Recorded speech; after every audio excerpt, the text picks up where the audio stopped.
Ayan, ito yung kanin namin. And ayan yung so, tilapia nga pala ang ulam namin ngayong gabi at nililinisan muna ni Izel. Ang gagawin nga pala namin pagluto dito ay gataan namin. Ayan. Nice. Disite mang.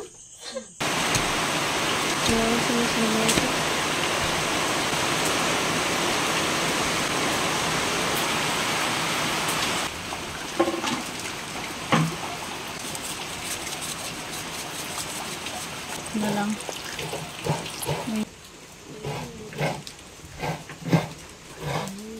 So, ito yung igata natin sa tilapia. Ayan, merong tubo. So, ayan, si mama yung nagbabalat ng niyog. Buwa. My favorite sa niyog.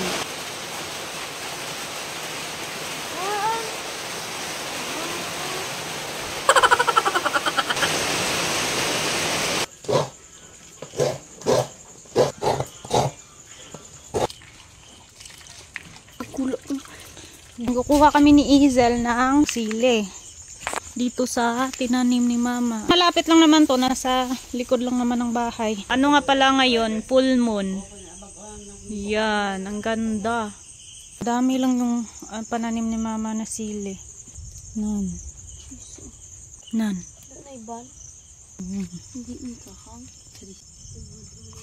So, kukuha kami nito kasi ilalagay namin doon sa ginataan namin tilapia.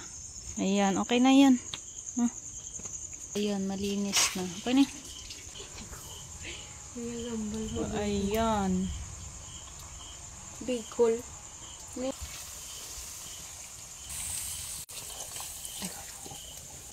Sa mga nakamiss pala kay Izel, ayan na yung Izel nyo. So, pasensya na nga pala. Yun lang talaga yung panglamas namin sa aming ginataan at tilapia.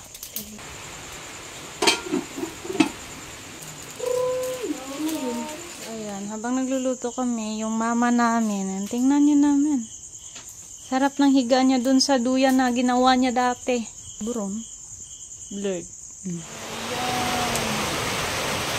Bakalon na ko.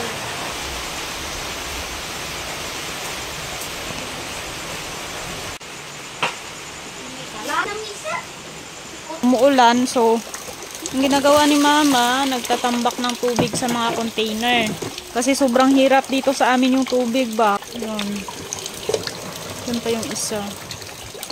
So ayan, kakain na kami ng aming hapunan at ito na naman ulit ang aming kanin.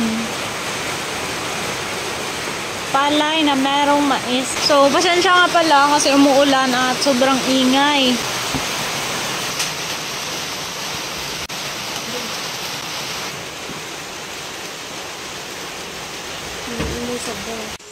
Ayan. Ayan, kain po tayo guys.